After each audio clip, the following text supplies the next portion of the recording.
चलिए आज हम लोग शुरू कर रहे हैं numerical on work done by variable force. अब न्यूमेरिकल्स बनाना है जी। क्या बनाना है? Numericals. Work done by variable force पे numericals. Suppose force on a body is given by 2x plus 4। कोई बॉडी पे फोर्स जो लग रहा है वो है 2x प्लस 4 फोर्स नहीं है ना। And the body moves from x equals to 0 to x equals to 5। अगर बॉडी यहां से यहां तक मूव करता है we have to find work done. Find work done by the body. Work done by the body क्या होगा वो बताना है। चलिए शुरू करते हैं बनाना। आपको मन करे बनाने का आप वीडियो को पॉज करिए, अटेम्प्ट करिए और उसके बाद मैच करिए। तो चलिए हम लोग को मालूम है फोर्स जो होता है, फोर्स dx का इंटीग्रेशन कर देते हैं तो वर्क डन आ जाता है भाई। एफ dx का वर्क डन निकालने के लिए एफ dx का इंटीग्रेशन करने से काम हो जाता है। एफ मालूम है, वेरिएबल फोर्स है भाई। कहां से कहां तक इंटीग्रेट करना होगा? x1 से x2 तक। क्या x1 दिया हुआ है? यस। x2 दिया हुआ है? यस। चलिए भाई साहब फोर्स का वैल्यू पुट कर दिया जाए 2x प्लस 4। कहां से कहां तक? 0 से 5 तक। और यहां पे आ गया dx। बस बात खत्म हो गई, खत्म ही हो गई भाई बात। और इसके बाद हमने लिख लिया। अब क्या लिखें? क्या इंटीग्रेट क्यों करें? इंटीग्रेशन का साइन ना देंगे, इंटीग्रेट कर देंगे डायरेक्ट। 2x का इंटीग्रेशन होगा x स्क्वायर प्लस 4 का इंटीग्रेशन हो गया 4x। यहां पे बड़ा वाला वो बॉक्स दे दो और इंटीग्रेट कर दो 0 से 5 तक। ये आ जाएगा 5 का स्क्वायर प्लस 4 इंटू 5। दोनों में ही 0 पुट करोगे तो आएगा 0। So it will be 25 plus 20 यानी 45 जूल। 25 plus 20 45 joule. ये हो गया हमारा वर्क डन। बहुत ही आसान तरीका होता है। जब भी आपको न्यूमेरिकल बनाना हो इस तरह से आप बना सकते हैं, है ना। वेरिएबल फोर्स के लिए जब भी इस तरह से बनाना हो आप बना सकते हैं। अब देखिए हम लोग इसको अब 3 डायमेंशन में देखेंगे। अब ये तो बहुत आसान हो गया ना, मतलब इसमें कुछ करना ही नहीं है। 3 डायमेंशन में इसी फॉर्मूला को डिराइव करके देखते हैं। सपोज हमारा फोर्स जो है वो दिया हुआ है एफ एक्स आई cap plus F Y j cap plus F Z की कैप। इस तरह से फोर्स दिया हुआ है। और हमारा जो स्मॉल डिस्प्लेसमेंट वेक्टर है वो dr दिया हुआ है। क्या? तो dx i cap plus dy j cap plus dz k cap. अब हमने क्या किया? छोटा वाला वर्क डन निकाला। कौन सा वाला वर्क डन? छोटा वाला वर्क डन। छोटा वाला work done dw equals to होगा f डॉट dr, मतलब dot product of force and displacement. f dot dr कर दिया। देखो क्या आ गया? डॉट प्रोडक्ट करते ही fx dx plus fy dy plus fz dz। ये आ गया छोटा वाला वर्क डन dw। और अगर हम लोग को टोटल वर्क डन निकालना हो, क्या निकालना हो? Total work done w total, तो बस हमको dw को इंटीग्रेट करना होगा। मतलब इंटीग्रेशन ऑफ fx dx कहां से कहां तक? x1 से x2 तक plus integration of fy dy कहां से कहां तक? y1 से y2 तक एंड सो ऑन। इसी तरह से आप चाहें तो लिख सकते हैं fz dz कहां से कहां तक? z1 से z2 तक। बस हो गया, इतना ही काम करना है, टोटल वर्क डन निकल जाएगा, है ना। तो इस पे बेस्ड भी एक क्वेश्चन बना के देख लेते हैं, है ना। चलिए हमारे पास मान लीजिए फोर्स का वैल्यू दिया हुआ है F equals to 2x i cap plus 3x square j cap. अच्छा, ये y का फंक्शन हो तो आसान होता है, अगर नहीं होगा तो क्या करेंगे वो तो आगे देखेंगे। लेकिन अभी y का फंक्शन लेके काम करते हैं। ये fx को x का फंक्शन रखा है, fy को y का फंक्शन रखा है। x इक्वल्स टू 0 से लेके 4 तक जा रहा है, ठीक। x इक्वल्स टू 0 से लेके 4 तक, ये 0 नहीं, ठीक है 1 ले, 1 से लेके 4 तक जा रहा है। We have to find work done कितना होगा। तो एक काम करिए, आप लोग इतना कॉपी भी करिए और उस क्वेश्चन को अटेम्प्ट भी करिए, उसके बाद आपको बताएंगे कि कैसे बनाना है। चलिए अब इसको बना के देखते हैं ना। ये बनाने में तो मुश्किल हुआ होगा आप लोगों को, क्योंकि x कहां से कहां तक वेरी कर रहा है ये तो दिया हुआ है, y कहां से कहां तक वेरी किया हुआ है ये नहीं पता। तो चलिए पहले बता देते हैं, y वेरी कर रहा है 0 से 3। कुछ भी ले सकते हैं ना, अपने मन से तो ले रहे हैं, कुछ भी ले लो। अच्छा पहले इसको मिटा लेते हैं, फिर उसको सॉल्व करेंगे। अब देखिए हमारा जो fx है वो fx जो है वो x का फंक्शन है, और fy जो है वो y का फंक्शन है। ये होना जरूरी है तभी इंटीग्रेट कर पाएंगे, अगर नहीं होगा तो क्या होगा वो भी देखेंगे। ठीक है, पहले इसको कर लें कम से कम। तो अगर ऐसा है जैसा कि उसमें दिया हुआ है, तो हम लोग ऑब्वियसली वर्क डन का वैल्यू लिख सकते हैं, integration of fx dx from x1 to x2 plus fy dy from y1 to y2। ये वैल्यू हो गया। अब क्या करें, इसको क्या लिख लें बताओ। हम लोग इसको लिख लें इंटीग्रेशन ऑफ fx की जगह 2x dx plus integration of fy की जगह 3y स्क्वायर dy। कहां से कहां तक, इसमें x1 यानी 1 to 4 और इसमें y1 यानी 0 to 3।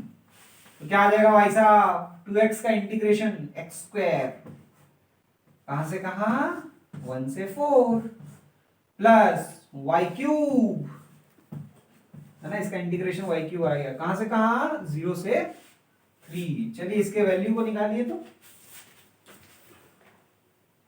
चलिए तो हम लोग इसके वैल्यू को अगर निकाल के देखें आएगा 16 माइनस 1 आएगा ना, plus 27 minus 0 and hence the value will be 17 plus 27 यानी कितना हो जाएगा भाई 34 44 हो जाएगा, 44 जूल वर्क डन का। तो ये आसान काम हो गया है ना, ये मुश्किल नहीं हुआ उतना, तो बन गया भाई। 3D में भी आएगा तो भी बन जाएगा है ना। लेकिन कुछ क्वेश्चंस ऐसे होते हैं जिसमें फोर्स जो होगा, अच्छा 16 माइनस 1 है ना, तो ये 42 हो जाएगा। हम उसको ऐड कर दिए 17 प्लस 27 44 हो गया, तो ये 42 होगा। चलिए अब हम लोग क्या करते हैं, एक और डिफरेंट टाइप के क्वेश्चन को देखते हैं, इसमें खतरनाक काम हो जाएगा। देखिए इसमें हमारा जो फोर्स ऑफ x है fx है वो 2xy, ठीक है 2xy I cap plus force in y जो है वो x स्क्वायर जी कैप। अब यहां पर आप फंस जाइएगा। क्यों फंस जाइएगा, इसको समझने की कोशिश करिए। अगर आप यहां पर dr ले लेते हैं, क्या ले लेते हैं dr dx i cap plus dy ji cap है ना। अच्छा डॉट प्रोडक्ट कर लो, f डॉट dr क्या हो जाएगा 2xy dx plus x square dy, ये आएगा f डॉट dr का वैल्यू। एक बार ये वैल्यू आ गया, अब इसको हम लोग को थोड़ा सा सोचना पड़ेगा, इसको क्या किया जाए। ये जो चीज है ना, ये जो चीज है, अब इसको इंटीग्रेट करना मुश्किल काम है। अगर टोटल वर्क डन निकालना हो तो हम लोग को इंटीग्रेट करना होगा 2xy dx plus x square y dy। इसको इंटीग्रेट करना होगा, और इसको इंटीग्रेट करना आसान काम थोड़ी है यार। इसमें y है और x के रेस्पेक्ट में इंटीग्रेट करना है, और इसमें x है और y के रेस्पेक्ट में इंटीग्रेट करना। अच्छा x स्क्वायर y नहीं है, x स्क्वायर खाली है, x स्क्वायर dy। अब ये कैसे सॉल्व होगा इसको सोचते हैं। देखिए अगर इस तरह का हमारे पास है तो सबसे पहला आपको चेक करना है, पहला प्रोसेस क्या है, चेक करना। क्या चेक करना है, आपको चेक करना है कि अगर आप पार्शियल डिफरेंशिएशन करते हैं fx का y के रेस्पेक्ट में और पार्शियल डिफरेंशिएशन करते हैं y का fy का x के रेस्पेक्ट में, तो क्या आता है। ठीक है, दोनों बराबर आता है या नहीं आता है। तो बहुत लोगों के मन में ये आ रहा होगा सर ये पार्शियल डिफरेंशिएशन होता क्या है। देखिए ये जो fx है ये केवल x का फंक्शन तो है नहीं, fx आपको दिख रहा है कहां पे, ये fx है, यहां पे भी है और यहां पे fx क्लियरली दिख रहा है, fx i cap plus fy j cap. So fx जो है केवल x का फंक्शन नहीं है, y का भी फंक्शन है, लेकिन हम आपको कह रहे हैं कि fx को y के रिस्पेक्ट में डिफरेंशिएट करिए। तो ये जब ऐसा साइन लगाते हैं इसका मतलब पार्शियल डिफरेंशिएशन। तो जब पार्शियल डिफरेंशिएशन निकालते हैं तो उसमें हम लोग जिसके रेस्पेक्ट में डिफरेंशिएशन कर रहे हैं उसको तो वेरिएबल मानते हैं, बाकी जो चीजें हैं उसको कांस्टेंट मानते हैं। जैसे यहां y के रेस्पेक्ट में डिफरेंशिएट करना है, y को वेरिएबल मानेंगे, लेकिन ये fx जो है वो x का भी फंक्शन है, x को वहां पे क्या मान लेंगे, कांस्टेंट। ठीक है, तो अगर आप यहां रखिएगा तो क्या आएगा, del of 2xy del y, ठीक है, del of 2xy del y, क्योंकि fx की जगह हमने 2xy रख दिया। अब क्या करना है, x को कांस्टेंट मानते हुए बाहर निकाल लेना है और y के रेस्पेक्ट में डिफरेंशिएट करना है। तो 2 तो कांस्टेंट है ही, x को कांस्टेंट मान लिया, y को y के रेस्पेक्ट में डिफरेंशिएट किया आया 1 आया भाई साहब, तो ये 2x आया है। Del fx by del y का वैल्यू आ गया 2x। चलिए उसी लिहाज से, उसी तरीके से del fy by del x इसका वैल्यू निकालते हैं। मतलब fy तो हमारा x स्क्वायर है, हम लोग को निकालना del x square upon del x। अरे बाबा ये तो गजब हो गया भाई, इसमें तो पार्शियल अलग से करने की जरूरत ही नहीं है, y तो आया ही नहीं। तो x को हम लोग वेरिएबल मानते हुए x को डिफरेंशिएट करेंगे, क्या आ जाएगा 2x। अरे बाबा गजब हो गया, गजब हो गया। हम लोगों ने क्या निकाला है, हम लोगों ने निकाल लिया कि ये एक ऐसा फोर्स है del f x upon del y is equals to del f y upon del x हो गया। ऐसा जो फोर्स होता है ना, आगे हम लोग पढ़ेंगे, वो कंजर्वेटिव फोर्स होता है। क्या होता है, कंजर्वेटिव फोर्स। आगे पढ़ेंगे इसको, ठीक है, अभी बस नाम सुन लो, कंजर्वेटिव फोर्स होता है। और कंजर्वेटिव फोर्स का जो वर्क डन होता है वो पाथ इंडिपेंडेंट होता है। क्या चीज होता है, पाथ इंडिपेंडेंट। और अगर आप पाथ इंडिपेंडेंट है ना, मान लो शॉर्ट पाथ इंडिपेंडेंट मतलब पाथ पे डिपेंड नहीं करता, मतलब इसका वर्क डन आप निकाल सकते हो। उदाहरण के लिए अगर हमको वर्क डन निकालना हो x equals to 0 to 1 and y equals to 1 to 3, इसमें भी 1 to 2 to 4 कर देते हैं, हम थोड़ा अच्छा लगेगा। अगर ऐसा करना हो तो हम इसमें वर्क डन निकाल सकते हैं, पाथ इंडिपेंडेंट वर्क डन आएगा। लेकिन निकालेंगे कैसे, निकालने के लिए क्या करते हैं, हम लोग थोड़ा सा सोचते हैं, सोचना पड़ेगा भाई। पार्शियल इंटीग्रेशन कुछ कर सकते हैं, है ना, यहाँ गजब चीज हो रहा है। तो देखो आप थोड़ा सा सोचो, अगर differentiation of x square y करें तो क्या आएगा, है ना, किसी के रेस्पेक्ट में कर लो, ये ऐसा कर सकते हैं, है ना, d of x square y. अगर ऐसा करना है d of x square y, किसी के रेस्पेक्ट में नहीं करते हैं, बस d of x square y निकालना है, तो वो क्या आएगा, इसका मतलब क्या होगा कि हम एक्स स्क्वायर को पहले डिफरेंशिएट करेंगे, है ना, प्रोडक्ट रूल लगा देंगे कि नहीं, प्रोडक्ट रूल लगा देंगे, तो एक्स स्क्वायर को डिफरेंशिएट करेंगे आएगा 2x, ठीक है, और y को अभी छोड़ देंगे ऐसे ही, ठीक है, y को ऐसे ही छोड़ देंगे, और x के रेस्पेक्ट में डिफरेंशिएट किया है तो dx लिख देंगे, प्लस अब एक्स स्क्वायर को ऐसे ही छोड़ देंगे और y को डिफरेंशिएट करेंगे, 1 आ जाएगा, और y के रेस्पेक्ट में डिफरेंशिएट किया है तो dy लिख देंगे। अब आपके दिमाग में आएगा सर ये क्या किया, हम लोगों को तो कुछ समझ में नहीं आ रहा। ये इसलिए है क्योंकि 11th वाले स्टूडेंट्स को थोड़ा दिक्कत होता है और नीट वालों को भी दिक्कत होता है, तो इसको थोड़ा डिटेल में हम आपको बताएंगे। पर अभी के लिए आप ये मान लीजिए कि ये और ये इसके ही बराबर है।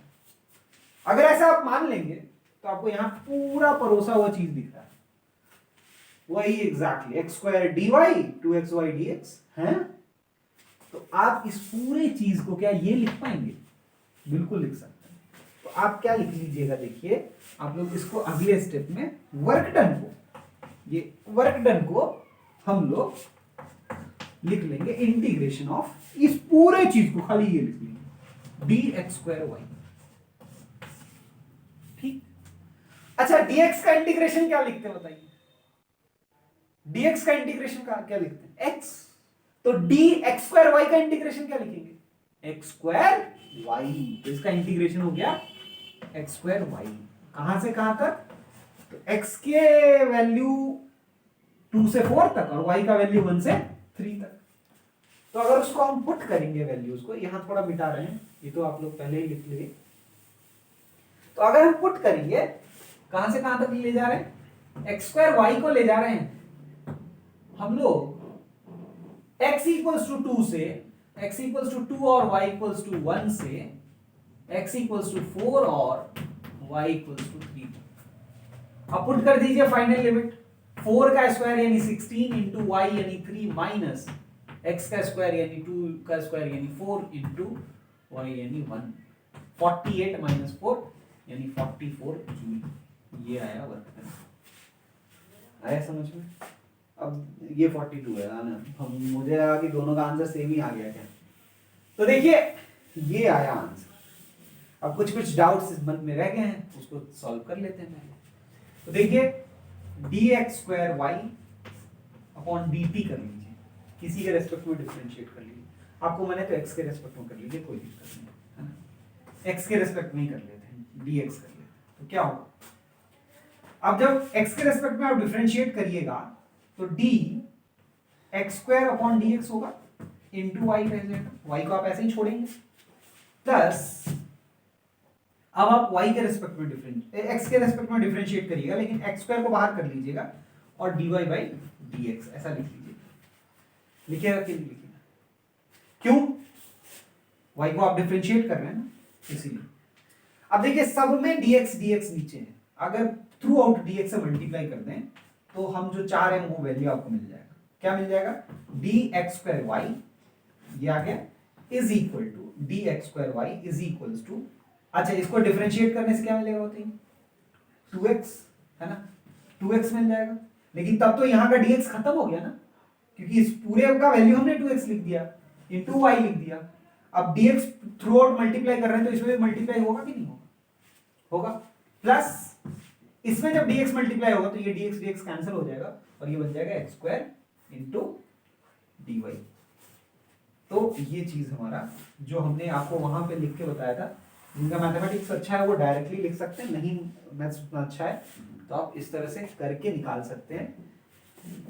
अब आपके दिमाग में आएगा कि सर एक चीज और नहीं समझ में आया, हमको पता कैसे चलेगा कि वही है? x²y आप सोच लिए ना, हम कैसे सोचेंगे? ये भी एक बड़ा डाउट है। तो आपको कुछ नहीं करना है, किसी एक टर्म को, दोनों में से किसी एक टर्म को एक बार जब कंफर्म हो गया, आपने चेक कर लिया कि ये और ये दोनों इक्वल हैं, उसके बाद आप किसी एक टर्म को पार्शियली इंटीग्रेट करिए।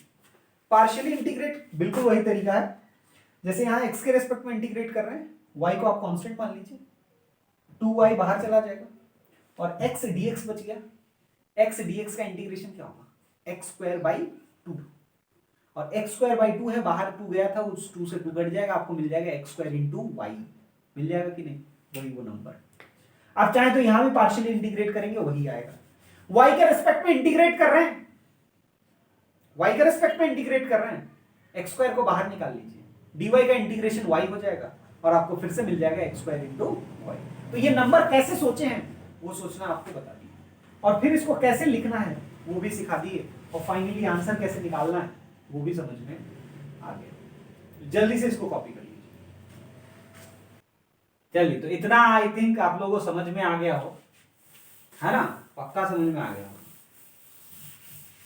बहुत ही आसान चीज, थोड़ा समझिए, ज्यादा प्रैक्टिस करिए, सब फिजिक्स आ जाएगा तुरंत। ज्यादा समझिएगा, कम प्रैक्टिस करिएगा, फिजिक्स बिल्कुल कभी नहीं आएगा। तो देखिए इतना हम लोग समझ गए, और कुछ क्वेश्चंस को बना के देखते हैं। f इक्वल्स टू, मान लीजिए 2i i कैप, एक ऐसा ही बस इतना ही फोर्स दिया हुआ। अब ये जो केस है इसमें आप देखिए जे कैप वाला तो जीरो जे कैप है ना, तो अगर आपको बोला जाए कि चलो भाई साहब f x del f x by del y निकाल लो, कोई दिक्कत नहीं, डेल वाई एफ एक्स को वैल्यू रख दिए 2y, 2 बाहर निकल गया, y का डिफरेंशिएशन 1 तो ये 2 आ गया। लेकिन आप अगर यहाँ पे निकालेंगे del f y by del x तो जीरो है ना यार, एफ वाई ही जीरो है तो उसका डिफरेंशिएशन तो पक्का ही जीरो होगा। तो क्या ये दोनों इक्वल हैं? Answer is no. और अब कहा जाए कि भाई साहब x इक्वल्स टू 1 से लेके, या ऐसा करते हैं कोऑर्डिनेट ले लें 1, 2 से लेके और 3, 5 तक क्या वर्क डन होगा बताओ। तो आंसर है कि we can not find work done can not be found, नहीं बता सकते भाई। क्यों? विद द गिवन इंफॉर्मेशन, ऐसा नहीं कि बना ही नहीं सकते, with the given information we can not find the work done. Why? Because इसका जो वर्क डन होगा वो पाथ डिपेंडेंट वर्क डन है। Work done is path dependent. तो जब तक पाथ के बारे में कोई नॉलेज नहीं है तब तक डिपेंडेंट, ठीक है भाई। वर्क डन पाथ डिपेंडेंट है तो इसमें वर्क डन नहीं निकाल सकते। उदाहरण के लिए हम लोग मान लेते हैं ना, आप देखिए 1 x में और 2 y में, आपका 1, 2 यहां कुछ होगा, 3 x में, 5 y में ये होगा कुछ। तो बहुत सारे रास्ते हैं जाने के, एक रास्ता ये है और एक रास्ता ये है कि नहीं। चलिए हम पाथ 1 से चलते हैं और पाथ 2 से चलते हैं और दोनों से चल के देखते हैं कि क्या वर्क डन सेम आता है कि अलग अलग आता है। ठीक है, अब देखिए पाथ 1 से चले, कहां से चल रहे हैं 1, 2 से, और कहां पे जा रहे हैं 3, 5। पहले पाथ 1 के लिए वर्क डन निकालते हैं। पाथ 1 के लिए जो पहला सेगमेंट है, जब हम पैरेलल टू एक्स एक्सिस चल रहे हैं उस समय x का वैल्यू कितना है? x का वैल्यू वेरिएबल है, y का वैल्यू 1 नहीं 2 है, y इक्वल्स टू 2 है ना। फर्स्ट पार्ट के लिए a पार्ट ले लिए, b पार्ट ले लिए, तो a पार्ट के लिए y 2 है और x जो है वो वेरिएबल है। ठीक, तो dx तो होगा, इसमें कोई शक की बात नहीं है, dx तो है ही, dx 0 नहीं होगा, और y 2 है तो कैन बी इससे कि यहां पे फोर्स कितना लग रहा होगा, फोर्स जो है वो 2 इंटू वाई है। फोर्स क्या है? 2 इंटू वाई, तो 2 इंटू वाई, वाई भी 2 है। ए सेगमेंट की बात करें, बी सेगमेंट पे अभी नहीं गए। ए सेगमेंट में क्या थ्रू आउट वाई का वैल्यू 2 रखा जा सकता है? यस, है ना, y इक्वल्स टू 2 लाइन पे ही तो चल रहे हैं ना, तो y इक्वल्स टू 2 रख दिया। ये 4 आई कैप उस समय फोर्स होगा, और अगर 4 आई कैप फोर्स है तो वर्क डन तो निकाला जा सकता है। इसके लिए work for segment A, segment A के लिए वर्क डन निकालेंगे तो वो होगा 4 इंटू एक्स में कितना डिस्प्लेसमेंट हो रहा है देखिए, तो 1 से 3 जा रहे हैं, एक्स में 1 से 3 जा रहे हैं कि नहीं, तो 2 डिस्प्लेसमेंट हो रहा है, यानी 8 जूल वर्क डन हुआ फॉर सेगमेंट 1। सेगमेंट ए के लिए जो वर्क डन हुआ वो 8 जूल हुआ। अब दूसरा करते हैं for segment B, B segment के लिए देखते हैं, ये वाला जो बी सेगमेंट है उसके लिए। फॉर बी सेगमेंट आपका y वेरिएबल है और x का वैल्यू 3, तो x अगर 3 है तो dx क्या होगा? 0। x जो है वो अगर 3 है तो dx क्या है? 0। Displacement is only along x, yes और नो? डिस्प्लेस बी सेगमेंट के लिए displacement is only along x, तो अगर displacement is only along y है तो फोर्स क्या लग रहा है भाई? फोर्स तो लगेगा 2y आई कैप, ये सॉल्व। y वेरिएबल है ना भाई, इस पर तो कुछ वैल्यू पुट नहीं कर सकते ना बी सेगमेंट के लिए। लेकिन अगर हम dr लिखें तो dr क्या आएगा? dr ये तो वेरिएबल है, पहले क्या कांस्टेंट फोर्स था तो f in dot delta x भी कर लिए, है ना, fs cos थीटा लगा दिए या f डॉट s लगा दिए। बहुत सारा मेथड्स पढ़े थे, उसमें से कोई मेथड लगा के वर्क डन निकल जाएगा 8 जूल। लेकिन ये तो वेरिएबल है तो यहाँ पे तो वेरिएबल वाला यूज करना होगा, तो dr को क्या लिखेंगे? dx i cap plus dy j cap. dx क्या? 0, क्योंकि x में कोई चेंज नहीं आ रहा, x कांस्टेंट, x dx 0 आ गया, और dx 0 है तो dr का वैल्यू केवल आ जाता है dy इंटू जे कैप। अब अगर इन दोनों का डॉट प्रोडक्ट करिए तो f डॉट dr क्या आएगा, 0। क्यों आएगा भाई, ये है 1, ये है i कैप और ये है j cap, i dot j आपको पता है होता है 0, तो dw हो गया 0। टोटल वर्क डन आप निकालिएगा जोड़ जोड़ के तब भी आएगा 0। मतलब पाथ 1 से ए और बी को सेगमेंट को पार करते हुए 3,5 पे पहुंचने पे वर्क डन टोटल कितना हो गया, work done total is 8 joule. Yes और नो बता दो, ये तो क्लियर है ना। तो पाथ 1 के लिए आपका वर्क डन 8 जूल है। चलिए अब हम यही काम करते हैं, पाथ 2 के लिए वर्क डन निकालते हैं। अगर पाथ 2 के लिए वर्क डन निकालेंगे क्या होगा, वर्क डन फॉर पाथ 2 के लिए वर्क जा रहा है, ये मान लो सी सेगमेंट और ये डी सेगमेंट। सी सेगमेंट के लिए अभी देखते हैं, y वेरिएबल है x1, ये सब y वेरिएबल x1, फोर्स क्या है, फोर्स तो हमारा y i कैप है, 2y i कैप है ना। dr क्या होगा, अब dx तो 0 हो गया ना भाई, x तो कांस्टेंट है, dx 0, तो dr जो होगा वो dy j कैप होगा। फिर से dw 0 आ गया, सी सेगमेंट के लिए भी dw 0 है, होना ही था भाई, फोर्स है x में, डिस्प्लेसमेंट करा रहे हो y में, तो वर्क डन तो 0 होना ही है। डी सेगमेंट की बात करते हैं, डी सेगमेंट में x वेरिएबल है और y जो है वो कांस्टेंट है। y कितना है बता दो भाई, y कितना है, y 5 है कि नहीं, y is 5। अब y 5 है तो फोर्स कितना हो जाएगा 10 i कैप, ये सो और डिस्प्लेसमेंट टोटल डेल्टा आर कितना है भाई, डी सेगमेंट के लिए डिस्प्लेसमेंट है 2 i कैप। डॉट प्रोडक्ट करिए वर्क डन टोटल आ जाएगा, टोटल वर्क डन डायरेक्ट आ जाएगा, फोर्स कांस्टेंट है इसलिए, और वो आ गया 20 joule. Now tell me path 1 और पाथ 2 के अलोंग वर्क डन सेम है या अलग अलग अलग है कि नहीं। तो ये जो है पाथ डिपेंडेंट वर्क डन आ गया। बताया नहीं था कि किस पाथ के अलोंग चलेंगे, जस्ट एग्जांपल लेके देखे कि सच में ऐसे केसेस में work done by the force depends on path. जल्दी से कॉपी करिए। चलिए इतना समझ में आ गया, आगे बढ़ते हैं। तो इससे क्या कंक्लूजन निकलता है उसको एक बार समझ लीजिए। कंक्लूजन ये निकलता है कि अगर हमारे पास फोर्स ऐसा हो जो some constant k1 i cap plus k2 j cap, मतलब फोर्स कांस्टेंट, तब हम लोग को पाथ देखने की जरूरत नहीं पड़ती है, केवल इनिशियल पोजीशन और फाइनल पोजीशन का कोऑर्डिनेट पता हो हम लोग वर्क डन निकाल लेते हैं। इसका मतलब है कि इसका वर्क डन पाथ पे डिपेंड नहीं करेगा। दूसरा, अगर फोर्स पहला जो हो वो केवल x का फंक्शन हो, fx जो हो वो केवल x का फंक्शन हो, और fy जो हो वो केवल y का फंक्शन हो, तो भी वो पाथ पे डिपेंड वर्क डन नहीं करता है, और केवल इनिशियल और फाइनल पोजीशन का कोऑर्डिनेट मालूम हो, we can find work done.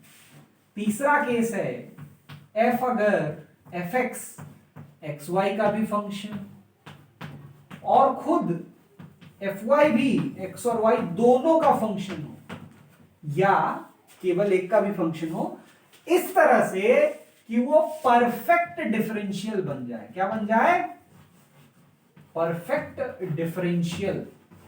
अब परफेक्ट डिफरेंशियल का मतलब क्या, अरे वही जो del f x upon del y, अगर del f y upon del x हो जाए तो उसको परफेक्ट डिफरेंशियल कहते हैं।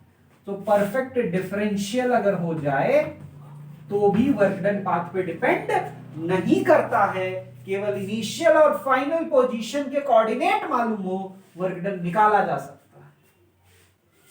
लेकिन अगर इसके अलावा कोई और केस होगा तो वर्क डन पाथ पे डिपेंड करेगा। परफेक्ट डिफरेंशियल का एक एग्जांपल आप और ले सकते हैं, जैसे f equals to 3x square y square i cap plus 2x cube y j cap. अगर ये हो तो क्या हमारा फोर्स परफेक्ट डिफरेंशियल है? बता सकते हैं। चलिए करके देखते हैं। ये हमारा fx है, इसको हम लोग y के रेस्पेक्ट में डिफरेंशिएट करेंगे। 3x स्क्वायर बाहर आ गया, y स्क्वायर का डिफरेंशिएशन y के रेस्पेक्ट में करेंगे 2y आएगा। और यहां पे अब हम लोग देखते हैं 2y बाहर आ गया क्योंकि इसको x के रेस्पेक्ट में डिफरेंशिएट करना है, इंटू 3x स्क्वायर आया। भाई साहब ये तो आ गया 6x स्क्वायर वाई, और ये भी आ गया 6x स्क्वायर वाई, तो ये भी है परफेक्ट डिफरेंशियल। और इस केस में भी हमारा वर्क डन पाथ से इंडिपेंडेंट आएगा। अच्छा, इसके अलावा एक और इंपॉर्टेंट चीज कि ये जो चीज है 3x स्क्वायर वाई स्क्वायर, इसका अगर इंटीग्रेशन करेंगे, वर्क डन निकालेंगे, तो वो आएगा कितना? क्या आप ये गेस कर सकते हैं? बिल्कुल कर सकते हैं भाई साहब।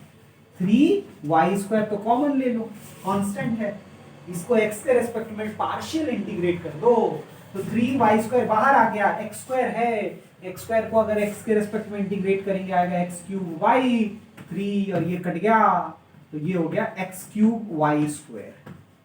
इसी का परफेक्ट इंटीग्रल, मतलब यही इसी का परफेक्ट डिफरेंशियल वर्क डन आएगा। बस इसी को आपको क्या कर देना है, x1 y1 से लेके x2 y2 तक इंटीग्रेट कर देना है, योर आंसर विल ऑटोमेटिकली कम, है ना।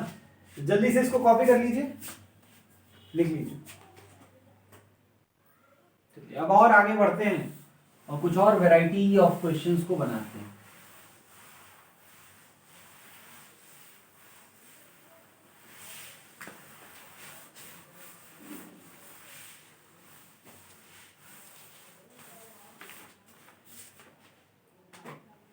चलिए अब हम लोग देखते हैं, अगर हमारा वर्क डन हमको निकालना हो, work done equals to integration of f dx, तो उसके लिए शर्त यह है कि फोर्स जो है वो x का क्या होना चाहिए, फंक्शन होना चाहिए। लेकिन कई बार क्या होगा, आपको फोर्स दे देगा टाइम का फंक्शन, ऐसा हो सकता है ये। मान लीजिए 2 kg का ब्लॉक और इस पे हमने 12t स्क्वायर इस तरह से फोर्स लगा दिया और बोला कि बताओ 0 सेकेंड से लेके 3 सेकेंड के बीच में वर्क डन कितना होगा, W क्या होगा बताओ। ये क्वेश्चन पूछ दिया, अब कैसे बनाएंगे, तो उसको देखने जा रहे हैं, क्योंकि यहाँ पे t का फंक्शन है और हमको इंटीग्रेट तो x के रेस्पेक्ट में करना है। तो देखिए हम लोग सबसे पहले क्या काम करते हैं, इसको integration of f dx by dt कर लेते हैं और इंटू dt कर देते हैं, ऐसा तो कर सकते हैं। तो W जो आ जाएगा वो हो जाएगा बेसिकली FV dt। FV आगे हम लोग देखेंगे पावर होता है, और ये वास्तव में अगर आप चाहें तो दूसरे तरीके से आ सकता है। Actually W equals to integration of power dt, ये भी होता है। क्यों? पावर जो होता है वो रेट ऑफ वर्क डन होता है, तो P इक्वल्स टू होता है dW by dt। और बस आप इसको इधर ले जाइए, इंटीग्रेट कर दीजिए तो ये आ जाएगा। तो ऐसे भी किया जा सकता है। हम लोग इस पावर वाले टर्म तक अभी नहीं पहुंचेंगे, हम लोग का काम अभी FV से हो जाएगा। F तो दिया ही हुआ है t के रेस्पेक्ट में, हम लोग को वेलोसिटी निकाल देना होगा t के रेस्पेक्ट में। कैसे निकालेंगे? तो सबसे पहले एक्सीलरेशन निकाल लीजिए, फोर्स बाय मास करके एक्सीलरेशन निकालिएगा, 6t स्क्वायर आएगा। और एक बार एक्सीलरेशन आ गया तो इसको dv by dt करके 6t स्क्वायर का इंटीग्रेशन कर लीजिए t के रेस्पेक्ट में, कितना आ जाएगा। ये वेलोसिटी, इनिशियल वेलोसिटी 0 है, रेस्ट में था, है ना। फाइनल वेलोसिटी v है, 0 टाइम से t टाइम तक इंटीग्रेट कर लीजिए, तो v क्या निकल के आ जाता है, 6t स्क्वायर का इंटीग्रेशन होगा t क्यूब बाई 3 यानी 2t क्यूब, है ना, 2t क्यूब आ जाएगा। और ये 0 से t करेंगे तो वही आएगा ही, तो 2t क्यूब आ गया। वेलोसिटी आ गया, फोर्स दिया हुआ है, क्या हम लोग इंटीग्रेट कर सकते हैं? बिल्कुल इंटीग्रेट कर सकते हैं। F का वैल्यू लिख लिया 12t स्क्वायर और वेलोसिटी का वैल्यू लिख लिया 2t क्यूब dt, कहां से कहां तक, तो 0 से 3 सेकेंड तक। 12 इंटू 2 24 बाहर आ जाता है और t का पावर ये 5 हो जाता है।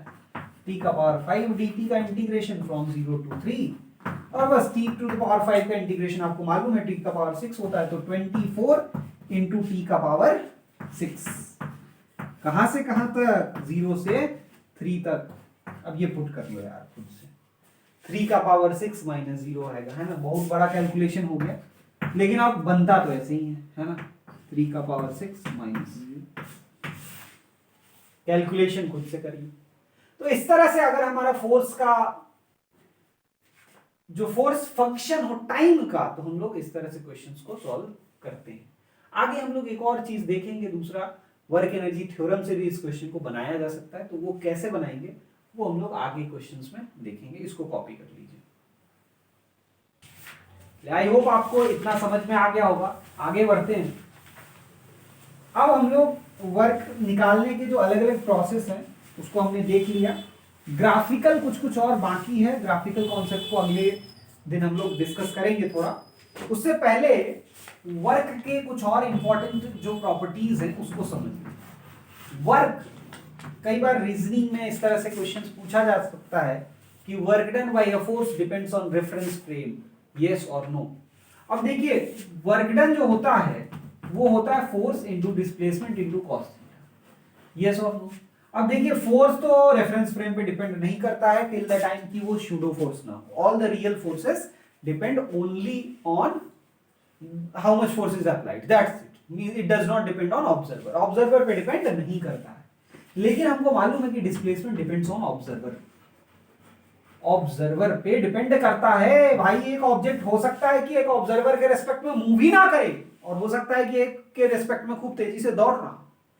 तो ऑब्जर्वर पे डिस्प्लेसमेंट डिपेंड करता है, फोर्स डिपेंड नहीं करता है।